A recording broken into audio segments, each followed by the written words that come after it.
kala wareeg jeeda 1200 qaataan bil waliba anayna xaquuqdayda maqan dalkana ana u dhashay ana daafac hal sano iyo 9 biloodna xaquuqdayda maqan inay kala wareegaan xaq u leeyahay ina maanta aniga wadada ii xirnaataan ana xaq u leh madaxda dawladda waxaan ka codsanaa inay barta aan joogo ay ugu yimaadin baahideedana ay warsadaan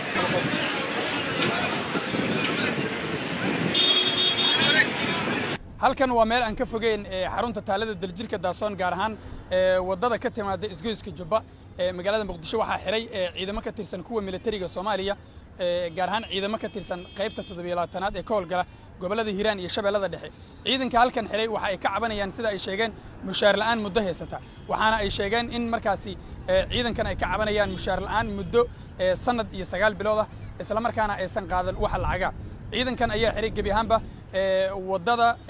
labadeeda dhinac waxaana ay diidayaan gaadiidka iyo dadweynuhu in markaasi ay isticmaalaan wadooyinkan qaar ka mid ah ciidamada iyo saraakiishooda halkan xiray ayaa u waramay telefishinka dalsan iyagoo ka hadlaya bal waxyaabaha cabashadoodu ay ku saleysan tahay xilligan xoogda Soomaaliya ka tirsan qaybta 27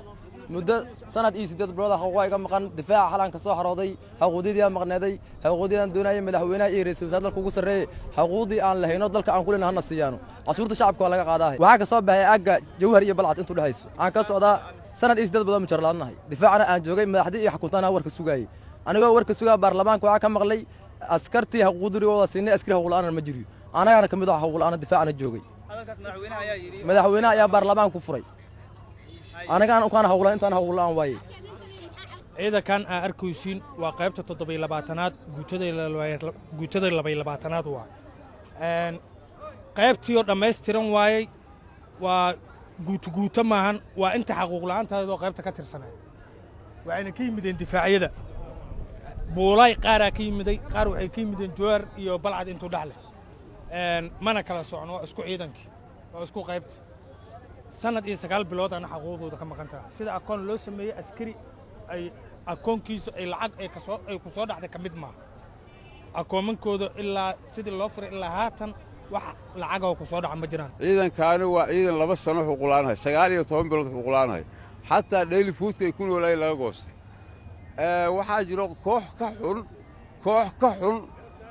musiibooyinka imaanay sidii fatahaadda webiga Shabeelle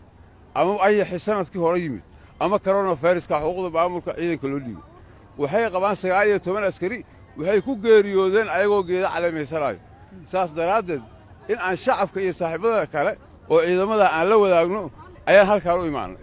ma qarsan cidna ma dhibaatay hayno warkeenu waa intaas in shucuurteena dadku ay nala wadaagaan shacabka Soomaaliyeed iyo saaxiibada kale oo ciidamada ah deegaankeenu wuxuu ka dhaxeeyaa Matabaan meesha laho ilaa Muqdisho ka dhaxaysa waa qaybta 7-aad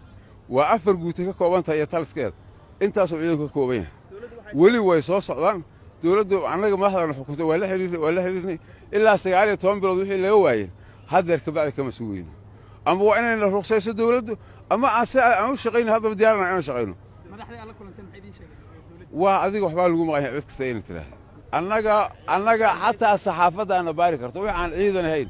ama aan bayroolka ayaga wax marsiinayn aan marin waa dambiile annaga ogol inaan maxkamad geeyno waxaa bishii 10aad 2018 ayuu maray ciidankan dhamaantiis tirakoobka ilaa hadda xilligan waa xuquuq la'aan waxa arintaas kalifa ma naqaan anaga madaxweynaha lama kulmin lama xiriirin laakiin madaxdan lagu xukunto anaga shaqada aan la xiriirnay maxamed cabdi xasan iidle raadiyaha telefishinka dalsan muqdisho